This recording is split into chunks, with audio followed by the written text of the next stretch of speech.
누가복음 23장 38절에서 43절까지의 말씀 봅니다. 십자가를 지는 사람들, 오늘 예수님께서 십자가를 지시는 이야기가 나옵니다. 예수님의 죄패에 유대인의 왕이다 이렇게 써 있어요. 이게 무슨 죄가 되겠나? 그 시대 로마의 왕이어야 되는데 자칭 유대인의 왕이라는 것이 뭐 참남죄에 걸린 것이죠. 근데 인정을 해준 거예요. 그건 맞는 말이에요. 유대인의 왕이기도 하잖아요. 유대인에서 나오셨으니까. 근데 그 민족이 그를 버렸는데 자신의 왕인지를 모른 거죠. 근데 오늘 이제 십자가를 지는 양쪽의 좌우편 강도에 대한 이야기를 여러분이 이제 아실 겁니다. 그 강도 중에 하나는 도리어 유대인 출신의 메시아 왕이 이 땅에 오셨는데도 그걸 보지 못한 사람이 있었는가 반면에 또 인지하지 못한 어느 곳에서 그분이 메시아라는 걸 인정하는 또 그런 사람이 또 오늘 등장을 하는 겁니다. 그래서 더 유리한 조건에 있는 사람에게 더 유리한 혜택이 오느냐? 그건 분명히 아니라는 겁니다. 유리한 조건에 있는 사람에게 또 불리한 선택이 왔고 도리어 그 전에는 이 사람에게 이런 혜택이 가지 않을 것 같은 아주 불투명한 사람에게 놀라운 찬스가 온 거예요. 그게 오늘 수지 맞은 강도죠, 이 사람. 그래서 하나님이 그 사람 마음속에 똑같은 흉악 범죄지만 그 사람 마음속에 어떤 마음을 가졌느냐에 따라 정말 생각하지도 않은 놀라운 일을 하나님이 계획하시고 그 사람 삶 속에 개입시키는데 오늘 이 예수님과 강도 둘을 나란히 세 십자가를 다 이렇게 세웁니다. 예수님 빼고는 두 사람은 인생 실패한 사람이죠. 더 이상 인생이 실패된 것을 바꿀 시간이 있느냐? 없어요, 이 사람들이. 이제는 종착역에 와 있는 사람이거든요. 나는 끝났다. 더 이상 돌이킬 수 없다. 이제 후회도 들고 안타까운 마음도 드는 그런 상황인데 참 그 끝에 벼랑 끝에서 하나님이 역사하는 놀라운 이야기가 오늘 들어있습니다. 떨어지는 것밖에 방법이 없는데 떨어지지 않는 거지. 벼랑 끝에서도 역사하실 수 있다라고 하는 하나님의 그 오늘 이 기적 같은 이야기를 우리 삶에 적용해서 끝까지 예수를 포기하지 말아야 되는 이유이고 하나님이 어느 때까지 인간을 붙잡고 가시는지 그런 것들을 우리가 느낄 수 있는 오늘 본문입니다. 39절에 보면 달린 행악자 중 하나는 비방하여 이르되 똑같은 죄인이니까 똑같이 십자가를 졌으니까 저 사람이 정말 그렇게 한간에 떠도는 그 메시아라면 우리 같은 처지에 있는 사람이 지는 십자가를 과연 칠까? 말이 안 되는 얘기라고 생각하는 거죠. 그런 사람이 하나가 있었어요. 그래서 내가 그리스도가 아니냐? 너와 우리를 구원하라 이렇게 말합니다. 네가 그리스도가 아니냐? 이거는 뭐냐면은 당신이 그리스도인 줄 내가 믿습니다. 이런 고백이 아니에요. 너 그리스도라며 그러니까 우리를 구원해 이러는 거겠죠. 비꼬는 거예요. 자, 이런 사람이 하나가 있었고 또 다른 사람은 그 사람을 꾸짖었어요. 내가 동일한 정죄를 받고서도 하나님을 두려워하지 않느냐 그러면서 우리가 행한 일에 우리는 상당한 보응을 받는 것이지만 당연한 것이지만 저 사람은 죄 지은 것이 없다. 옳지 않은 것이 없다. 옳은 사람이다. 우리하고 다르다. 이렇게 얘기를 하는 오늘 이 두 사람의 이야기예요. 자, 이 이야기를 통해서 우리가 무엇을 할 수가 있을까요? 둘 다 행악자입니다. 자, 우리가 이제 예수님의 구원을 받으려면이라는 제목으로 한번 나눠보겠어요. 예수님의 구원을 받으려면 어떻게 해야 되느냐. 자, 달린 행악자 중 하나가 말했죠. 내가 그리스도가 아니냐. 너와 우리를 구원해라. 이건 무슨 말이냐면은 당신이 그리스도잖아. 그러니까 우리를 구원해봐. 이거죠. 교회 안에 있는 사람 중에 이런 사람들이 있는 거예요. 자신은 아무것도 하지 않으면서 예수님이 구원자라면서요. 저를 구원하세요. 이러는 거죠. 그런 사고를 가지고 신앙생활 하는 사람의 예예요. 그 사람은 그리스도라고 그분을 인정했다라기보다 시험했다라고 보는 게 맞죠. 당신 그리스도라며 그러는 것이죠. 그래서 당신이 내가 죄가 얼마나 있든지 상관없이 구원하세요 이거죠. 구원하세요. 나는 가만히 있고 네가 나를 구원해라. 그러면 네가 메시아인 줄 내가 믿겠다라는 거예요. 이런 식으로 믿는 그 사람을 성경은 행악자라고 얘기해요. 당신이 그리스도라면 우리가 구원을 받으려면 어떻게 해야 됩니까? 라든지 그런 사고방식을 가져야 되는 것이죠. 자신의 죄 때문에 자기가 지금 십자가에 달려있다는 거를 인정하지 않는 거예요. 이 사람은. 빨리 그냥 구원이나 얼른 하라는 거죠. 구원이나. 자기 죄값에 대한 인식이 없습니다. 현재. 이런 사람이죠. 우리가 이제 예수 안에 믿으면 자기 죄를 보지 않고 그냥 무조건 모든 게 다 잘 될 거라고만 믿는 거예요. 그러니까 부활신앙이다. 좋은 건데 부활신앙 우리가 다 가져야 되는 건데 십자가를 지는 신앙이 없는 거죠. 다른 하나는 어떻게 다를까요? 41절에 십자가를 진다는 것은 자신이 행한 일에 대한 보응을 받는 것이 맞다라는 그런 의미의 대답을 합니다. 내가 동일한 정죄를 받고서도 하나님을 두려워하지 않느냐? 우리가 행한 일에 상당한 보응을 받는 것이다. 이것은 십자가를 진 것은 우리가 죄를 졌기 때문에 이 십자가를 지는 거다. 당연한 것이거니와 이 사람이 행한 것은 옳지 않은 것이 없다. 우리가 십자가를 지는 것은 당연한 거야 라고 이 사람은 그렇게 얘기해요. 자신의 죄로 인한 십자가를 인정하고 있어요. 받아들이고 있어요. 그리고 거기에 뭐가 더해지냐면은 42절에 예수여 당신의 나라에 임할 때에 나를 기억하소서 그러면서 이 세상 말고 이 벼랑 끝에서 하는 선택이에요. 이 세상 말고 당신의 나라라고 하는 그 나라 크게 있다라는 것을 인정해요. 그럼 나를 기억하소서 이건 뭐냐면은 당신의 나라에서 당신은 왕입니다. 당신은 실세입니다. 당신은 당신의 나라 안에서 그 안에 속한 사람에게 무엇인가 할 수 있는 그런 사람입니다. 라는 것을 인정한 거예요. 당신의 나라를 인정한 사람이에요. 그리고 사람이 죽은 것이 끝이 아니라 죽은 다음에 그 당신의 나라에서 뭔가 혜택을 받을 수도 있지 않을까라고 하는 신앙을 가진 거죠. 이 사람이. 똑같이 예수님에 대한 소문을 다 들었어요. 알고 있어요. 제가 보니까. 알고 있는데도 반응이 이렇게 달라요. 그래서 우리도 예수님께서 나를 기억하시도록 간구해야 되겠죠. 현재 상황이 아무리 나는 이제 오늘 이렇게 말씀을 읽다가 어떤 생각이 드냐면은 지금 십자가에 달렸잖아요. 응? 그런데 이런 얘기를 할 수 있는 그런 마음일까? 아파서 죽겠다고 하면서 지금 이런 얘기를 할 수 있는 그런 상황이 될까? 이런 생각을 해보는 거예요. 굉장히 고차원적인 얘기를 하죠. 고통스럽다고 하든지 뭐 그래야 되는데 뭐 서로 꾸짖기도 하고요. 막 사람이 끝까지 자신이 가진 생각을 말로 표현하는 것을 멈추지 않는 것 같습니다. 그러니까 우리도 계속 해야 되는 게 똑같은 우리도 죄인이지만은 우리가 해야 될 게 예수님께서 나를 기억하시도록 그렇게 간구하는 그런 삶을 잊지 말아야 되는데 자 오늘 읽어가지고 제가 하려는 얘기는 원죄와 자범죄에 대한 이야기를 좀 나눠볼까 그럽니다. 성경에 원죄도 없고 자범죄도 없습니다. 그런 말 자체는 없습니다. 그렇지만 분명히 죄가 우리가 살아가면서 느끼는 것이 태어날 때 부모로부터 유전받은 내 선택이 아니에요. 그냥 죄를 갖고 태어나. 이건 성경에 다 나온 얘기죠. 죄를 갖고 태어나고 또 살면서 또 죄를 또 져요. 자, 그것이 과연 그 십자가에서 어떻게 해결이 되는 것인가? 예수님의 십자가에서 그것이 어떻게 값이 치러졌다는 것인가? 어떤 상관이 있는가? 뭐 그런 거에 대해서 잠깐 나눠보겠습니다. 자, 사람은 누구나 죄가 있는 상태로 출생한다. 우리가 이렇게 믿고 있는 것이 과연 맞는가? 로마서 5장 12절에 보면 한 사람으로 말미암아 이건 아담입니다. 아담. 한 사람으로 말미암아 죄가 세상에 들어오고 죄로 말미암아 사망이 세상에 들어왔어요. 이 세상에는 원래 죄라는 게 없었는데 아담이 범죄하면서부터 그때부터 죄라는 것이 이 세상에 들어와 버린 거예요. 사람하고 같이 살게 돼 있었어요. 죄로 말미암아 사망이라는 그런 공식이 성립됐죠. 죄를 지면 죽는다. 이거.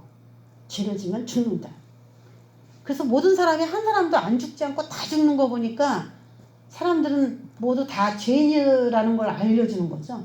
안 죽는다는 사람을 한 번도 본 적이 없어요. 우리가. 그러니까 모든 사람들은 다 죄인이라는 게 우리가 사는 세상에서도 이미 드러났죠.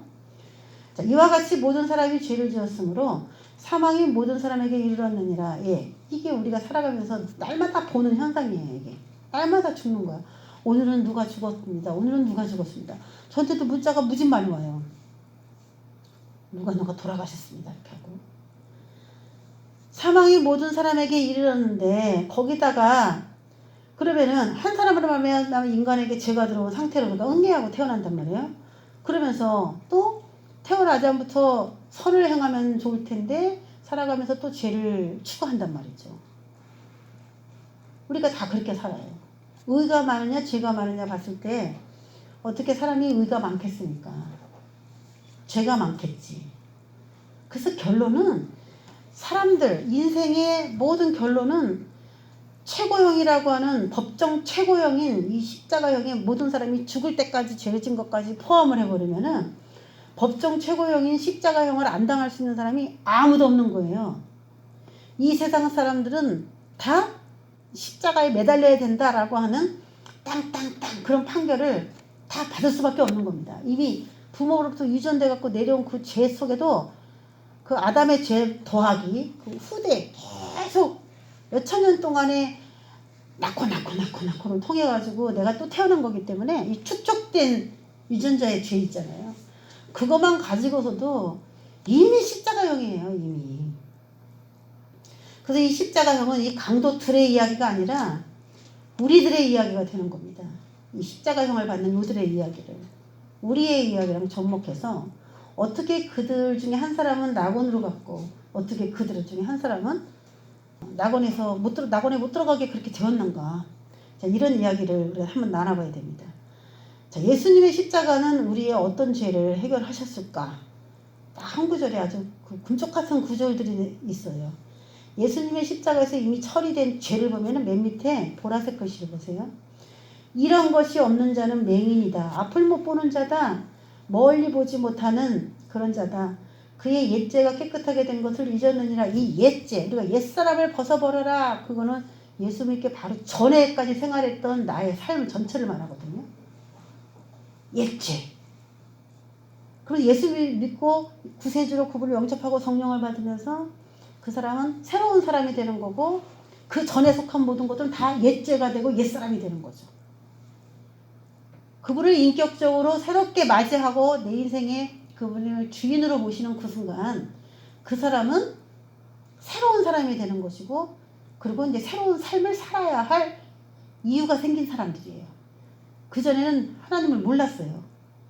근데 그 다음부터는 내가 하나님의 자녀로서 완전히 호적이 달라지면서 옛사람, 옛죄 이런 것들을 다 하나님께서 이제 너 처리했어. 내가 처리했어라고 그 2000년 전에 돌아가신 그 십자가가 그 사람에게 여태까지 지었던 옛죄를 깨끗하게 했다라고 하는 선언이 이루어지는 시기예요. 예수를 그리스도라고 믿고 성령을 받은 그 시점이죠. 그때는 옛죄가 깨끗하게 되었다. 그럼 이게 뭡니까? 원죄죠. 원죄. 그 전에 무슨 죄를 지었든지 묻지 않습니다. 딱 잘라서 끝내는 거예요. 그런데 이 이야기가 이렇게 바로 위에 무슨 이야기가 있냐면은 베드로서 1장 5절부터 쭉 보면은 너희가 더욱 힘써 너희 믿음의 덕의 지식의 절제를, 절제의 인내를, 인내의 경건의 형제 우애에 사랑을 더하라. 그러면서 총 8개의 우리가 옛죄가 깨끗하게 됐다면은 이렇게 생활을 해야 된다라고 하는 우리의 삶의 새 생활에 대한 성품의 변화가 나와요. 성품이거든요, 이게 다. 삶의 전체의 변화예요, 이게. 근데 옛죄가 깨끗하게 됐는데 오늘 베드로가 뭐라고 했냐면 이 사람들이 그 위에 이렇게 안 산다는 거예요. 이런 것이 없는 자는 맹인이다. 그들은 옛죄가 깨끗하게 된 것을 잊어버리고 옛날 사람처럼 이렇게 살지 않고 이거 없이 산다. 이러면서 요 구절을 쓴 거예요. 그리고 요 본문을 보면은 우리가 예수 그리스도께서 2000년 전에 우리의 원죄도 해결하시고 자범죄도 해결하셨는데 이 원죄를 해결하신 다음에도 그 다음에 우리에게 죄를 해결해야 될 무엇인가가 남아있느냐라고 봤을 때 믿음, 덕, 지식, 절제, 인내, 경건, 형제, 우애, 사랑을 더해서 뭔가를 해결해야 될 그 옛죄 말고 현재의 죄? 예를 들어 뭐 그런 죄를 해결을 해야만 한다는 거예요. 이렇게 살지 않으면 옛죄가 깨끗하게 된 것을 잊어버린 사람이다.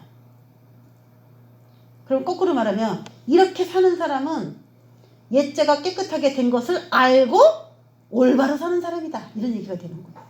이렇게 살아야 된다는 얘기죠. 그래서 우리가 예수 그리스도께서 우리에게 칭의라고 하죠.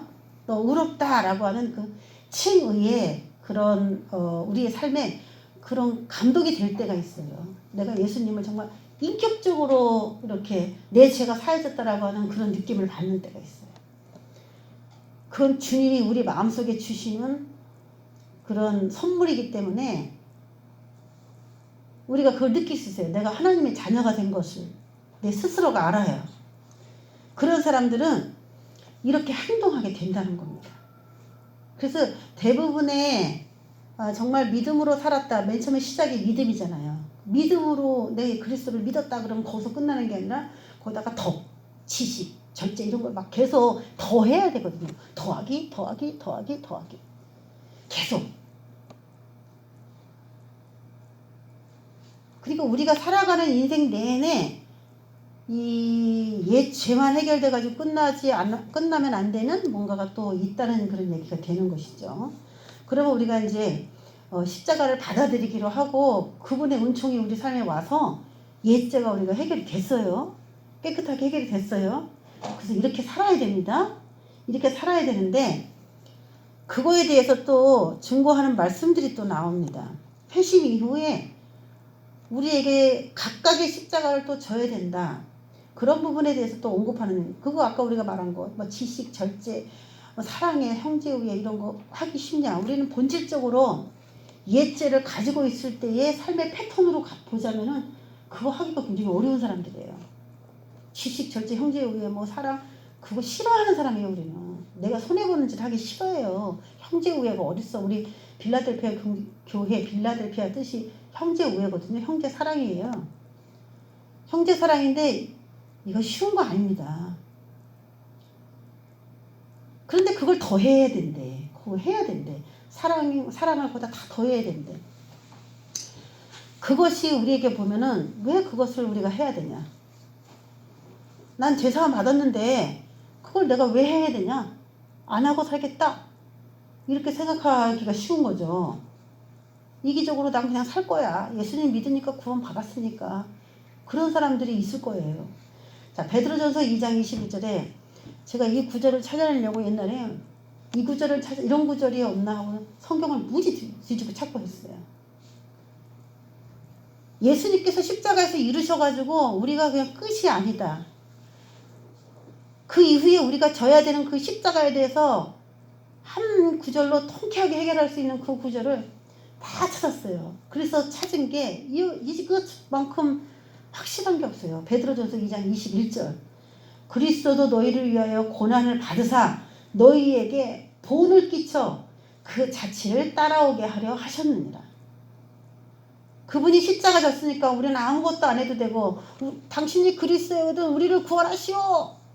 그 강도같이 우리가 예수를 약간 그렇게 믿고 있는 거예요. 교회가 또 그렇게 가르치기도 했어요. 예, 언제 해결돼요. 그분이 그리스도이기 때문에 그분의 무한 능력으로. 근데 그걸 그런 식으로 비꼬면서 나를 구원해 보시오 이런 식으로 한다 해서 그게 구원되는 게 아니에요. 그분에게 나를 기억해 달라는 각 사람의 요청함이 있어야 되고 그분을 메시아라는 걸 인정하고 받아들여야 되는 그런 여러 가지가 있는 겁니다. 받아들여야 돼 일단. 근데 그 받아들이고 그분을 인정한다라는 그 말 속에는 다만 지식적인 동의 그것이 아니라 그분의 십자가가 가신 그분의 졌던 십자가가 내가 져야 되는 그런 것처럼 동일시되어 갖고 가겠다는 그런 동의까지도 거기는 암시하고 있어요. 너희에게 본을 끼쳐 예수님께서 십자가에 지신 것은 우리에게 본복이라는 거예요. 본복이. 죄를 지는 인간은 구원받을 수가 없다. 그런데 구원받을 수 있는 방법을 알 수도 없다. 근데 예수님을 믿으면 예수님이 그 다음부터 그 사람에게 하는 일이 있어요. 자신이 가신 길을 그 사람에게 오픈하기 시작해. 알려주기 시작해. 이거는 예수 믿지 않는 사람들은 죽었다 깨도 경험할 수가 없는 경험이에요. 나를 구세주로 믿은 그 사람에게 하나님이 주시는 은혜는 예수님이 그 길을 어떻게 가셨는지 그것에 대해서 이제 그 사람에게 이제 오픈하기 시작하는 거예요. 지식으로만 아니라 지식과 모든 삶과 경험을 다 열어서 그를 구원받을 수 있는 최고의 경지로 이끌어갑니다. 그래서 오늘 본을 끼쳐 그럼 본보기로만 그냥 끝난다면 보고서 그렇게 가자 이게 본보기인데, 그리고 우리가 예수를 안 믿어도 그 사람의 본을 따라서 이렇게 뭐 난 갈 수 있지 않아 이렇게 생각하지만 그 사람을 구세주로 영접한 사람들에게만 그 길이 열리는 거예요. 따라갈 수 있는 길이. 그래서 2000년 전에 십자가의 사건 속에서는 그걸 다 이루셨는데 우리 삶에서는 시간별로 단위별로 나눠져서 그 코스대로 예수님이 이루신 거를 내 걸로 만드는 과정이 이제 쭉 펼쳐지죠. 그 자취를 따라가야 됩니다. 따라가야 돼. 근데 그냥 따라가는 것이 아니라 오늘 강도의 이야기를 통해서 따라가는 이제 방법이 나오는 거예요. 자, 베드로전서 2장 22절에는 어떻게 그분이 가셨냐면은 우리가 이제 따라가야 되니까 그는 죄를 범하지 아니하시고 그 일에 거짓도 없으시며 욕을 당하시되 맞대어 욕하지 아니하시고 고난을 당하시되 위협하지 아니하시고 오직 공의로 심판하시는 이에게 부탁하시며 이렇게 사셨어요. 이렇게. 여기서 제일 어려운 게 뭐예요? 뭐 이것 뭐 저기 죄를 범하지 아니하시고 이것도 다 어렵죠. 이 죄는 너무나 많은 죄들이 들기 때문에. 근데 누가 나를 욕하는데 맞대어 욕하지 않는 거 쉬워요? 나한테 막 욕을 하는데 웃으면서 아유 계속 하세요. 다 풀릴 때까지 하세요. 그러고 맞대어 욕하지 않고 그렇게 고난을 당하시되 위협하지 아니하시고 내게 일어나는 모든 그런 일들에 대해서 공의로 나중에 내가 선한 일을 하는데도 모함하고 욕하고 고난을 준다면은 하나님의 공의가 내 삶에 있을 것이다 라고 믿고 그분에게 심판을 부탁하는 거예요. 이런 사람이 제일 무서운 사람입니다. 이게 그분의 십자가를 따라가는 삶에 와축되어 있는 대표적인 이야기가 아닐까 싶습니다. 마태복음을 보면 여러 가지가 얘기 나왔죠. 뭐 오른편 뺨을 왼편도 돌려대고 겉옷을 가지면 속옷도 주고 오리가 작으면 심리도 가지고 뭐 그러는 얘기까지 나오고 원수를 사랑하라 결국 원수까지 사랑하는 그런 이야기가 다 포함되어 있는데 인간이 아니죠. 그 정도니까.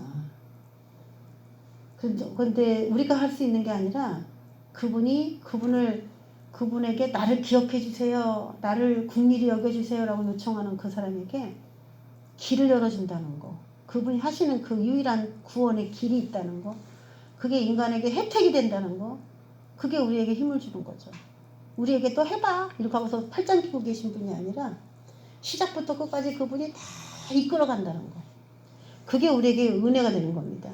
오늘 이 강도의 구원이 우리에게 어떤 원죄와 자범죄에 대한 이해를 도울 수 있을까요?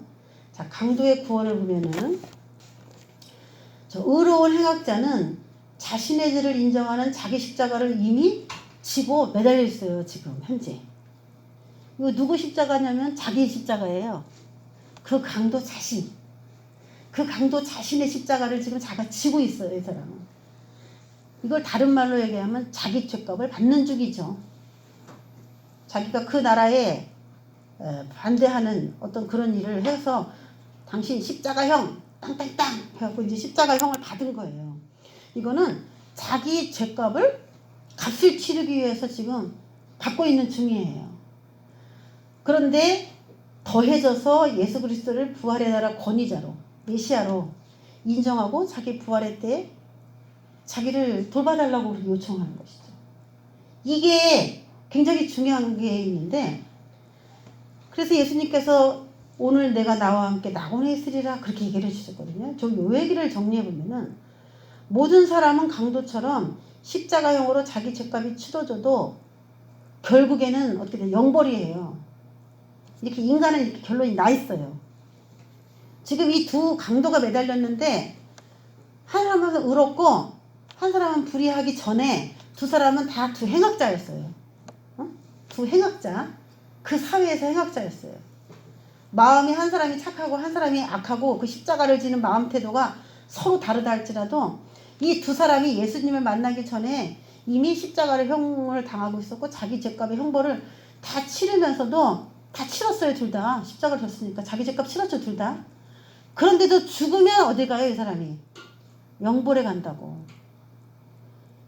이 세상에 가장 악한 짓을 한 것에 대해서 자기 죄값을 다 치렀는데도 그들이 죽으면 영벌로 가도록 이 인간에게 그렇게 되어 있는 거예요. 프로그램이. 그러면 여러분 오늘 예수님이 지신 십자가, 자기 십자가, 오늘 제가 그런 얘기를 좀 같이 해보려고 한 건데, 자기 십자가를 이 사람이 안 졌냐? 졌는데 뭐가 없어서 영벌이에요.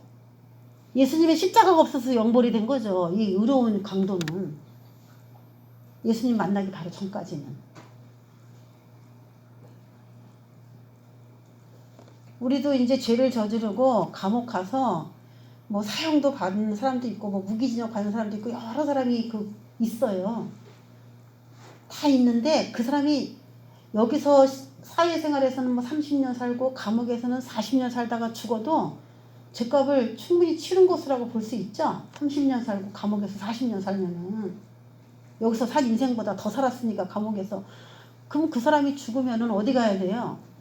죄값을 다 치렀으니까 천국에 가야 되지 않겠어요?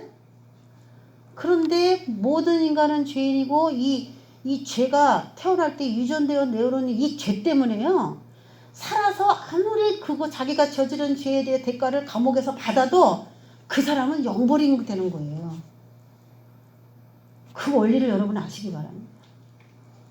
그럼 원죄가 큰 것 같아요? 자범죄가 큰 것 같아요? 원죄가 큰 것 같아요? 자범죄가 큰 것 같아요?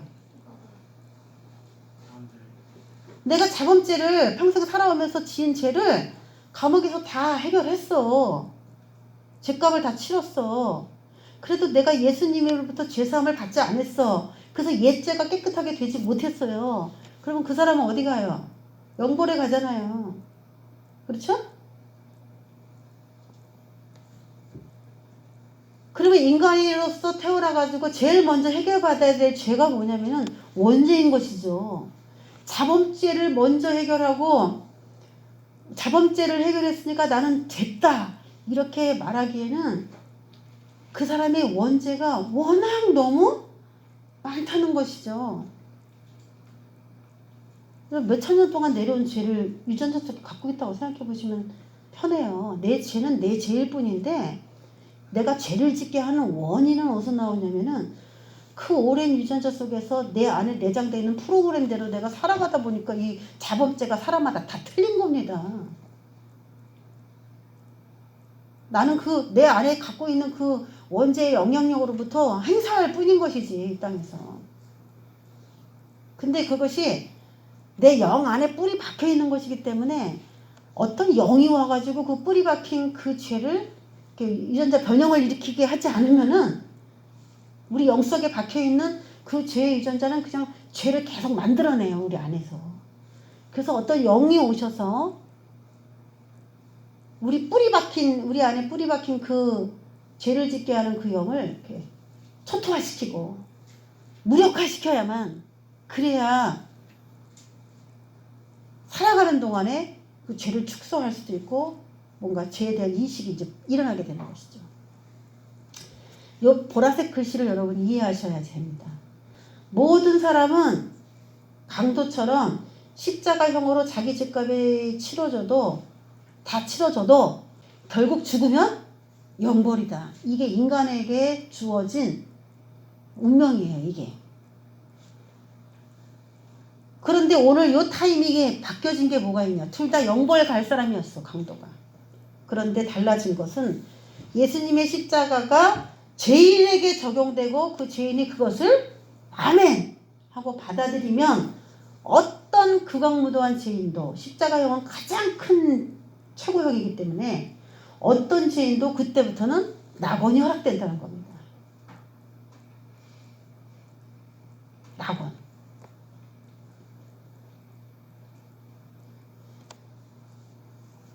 자, 그러면 이제 결론적으로 한 카트만 더 보겠습니다. 자, 예수님의 십자가를 내가 예수님을 믿고 성령을 받고 이제 제가 하나님 뜻대로 살겠습니다. 그런 순간에 해결되는 게 뭐예요? 원죄. 옛죄라고도 할 수 있겠죠? 옛죄가 해결돼요. 그 다음에 거기서 끝나지 않고 자기가 이 땅에서 아직도 유전자에 있는 그것을 내가 좋아해. 그거를. 그렇게 하는 삶을 좋아해. 여태까지 살았던 방식이 좋아. 그걸 못 버리겠어. 옛사람을 못 버리겠어. 그게 있어요, 없어요?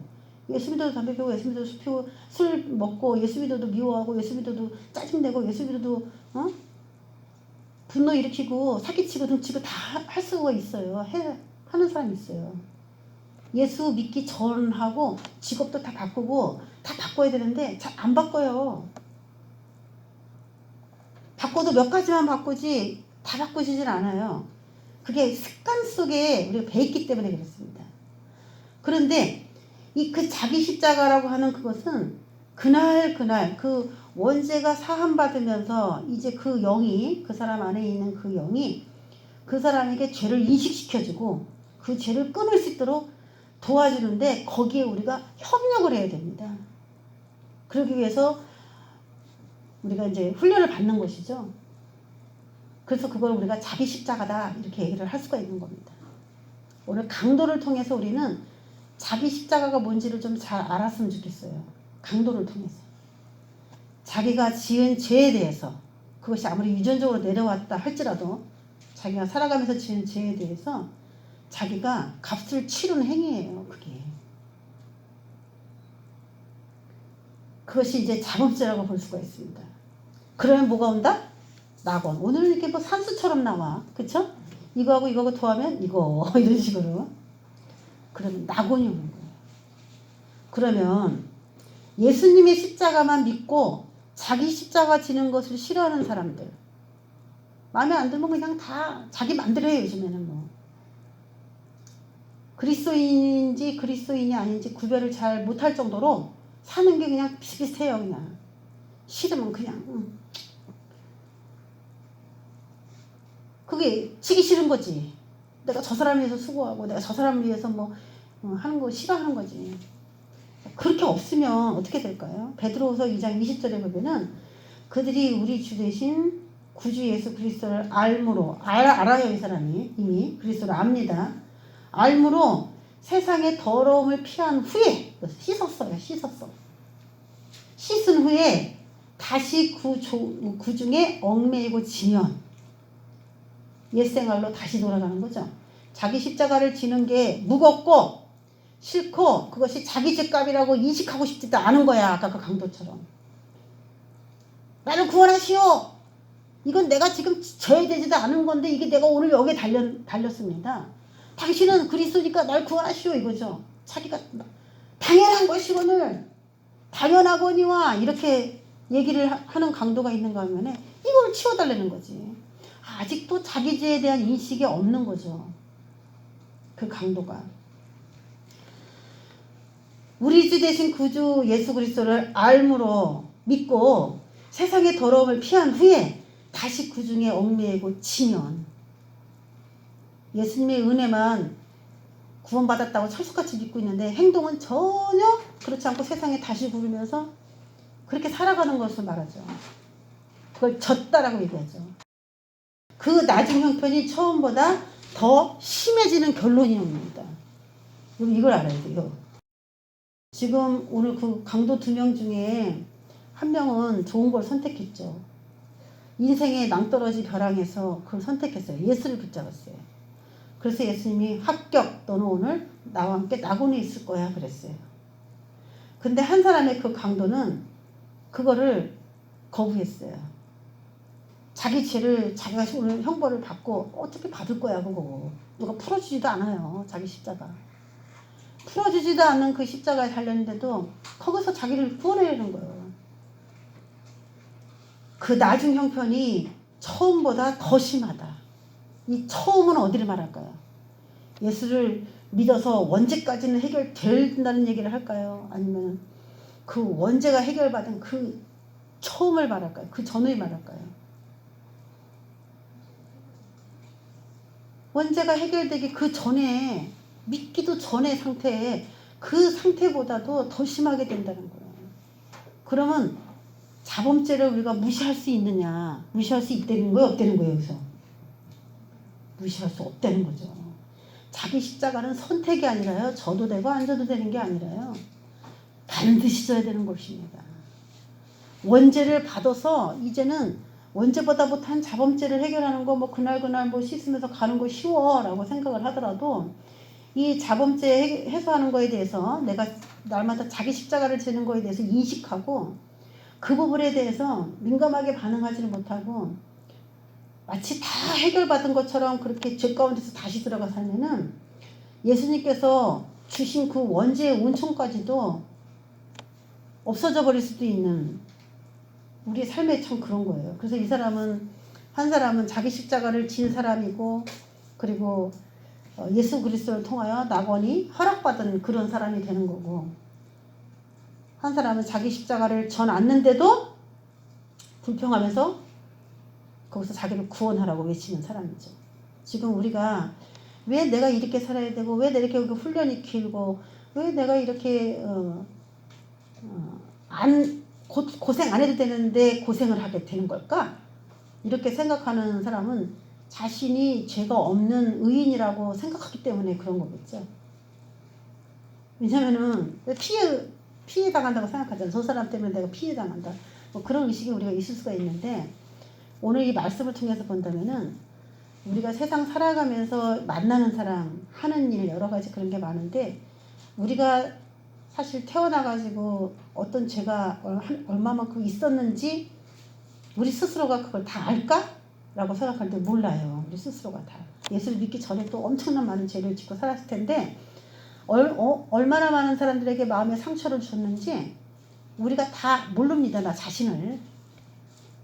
그렇기 때문에 하나님이 어떤 제2의 인생을 통해서 그걸 해결하고 나로부터 고통당하는 사람의 마음을 내가 이해하게 만들어 놓은 시스템이 이 자기 십자가를 지고 가는 이 틀 안에서 다 이루어져요. 우리 스스로 그걸 깨달아야지 회개가 돼. 좋은 삶만 펼쳐지면 자기 심리 어떤 문제를 해결해야 하는지를 몰라요. 그래서 하나님은 온전한 낙원, 그 낙원을 우리에게 주고 싶은데, 그 죄에 대해서 인식하지 못하는 그런 삶에 대해서는 낙원에 들어갈 수 있는 혜택을 절대 주지 않는다는 것을 알아야 됩니다.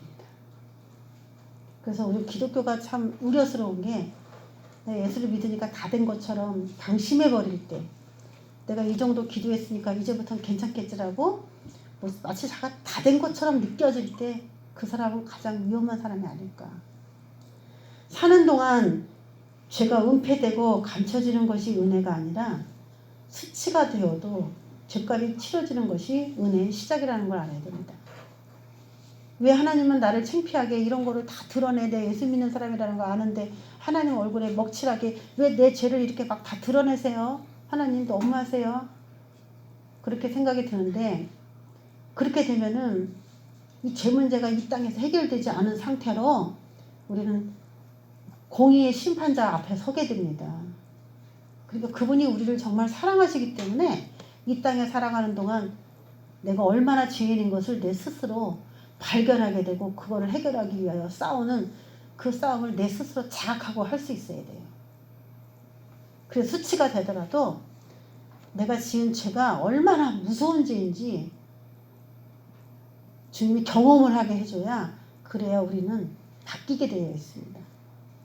그래서 하나님을 믿는 사람에게 하나님이 어떤 큰 은혜를 줄 거다, 혜택을 줄 거다 이렇게 얘기를 하면은 자신에게 앞으로 좋은 일만 있을 거다 이렇게 생각을 하고 하나님을 믿는 경향이 있는데, 하나님은 깨끗한 사람이 되게 하는 거에 목적이 있다는 걸 우리가 알아야 됩니다. 깨끗한 사람이 되는 거에 하나님의 목표가 있어요.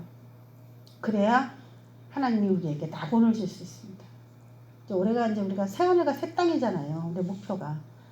그래서 우리가 기도하고 소원한 대로 새로운 이제 진로들을 찾아서 가고 새로운 그 낙원에 해당되는 부분이죠. 이 새하늘과 새 땅이라는 건 여태까지 새라는 말이 들어갔잖아요. 옛사람은 들어갈 수 없는 곳이에요. 새 땅이라는 거는. 옛사람의 기질을 그냥 가지고는 그냥 옛 땅에 사는 게 딱 좋지. 그런데 새하늘과 새 땅이라는 것은 새로운 사람이 만들어져서 거기다가 이제 들어가야 이거 어지러 놓지 않고 깨끗하게 인테리어도 해놓은 데서 잘 살 수 있는 거거든요. 그런 것처럼 우리들은 올해 표가 새하늘과 새 땅이에요. 그럼 낙원이랑 마찬가지예요. 이 땅에서 하나님이 낙원을 경험할 수 있는 그런 조그만 공간이 될 텐데, 그런 공간 안에서 정말 승리하기를 원하신다면은, 들어가기를 원하신다면은, 이 오늘 하루하루를 살아갈 때 죄에 대한 인식, 그런 것에 대해서 우리가 눈을 뜨고 하나님께서 강도에게 선언하신 것처럼 오늘 내가 나와 함께 낙원에 있으리라라고 하네요.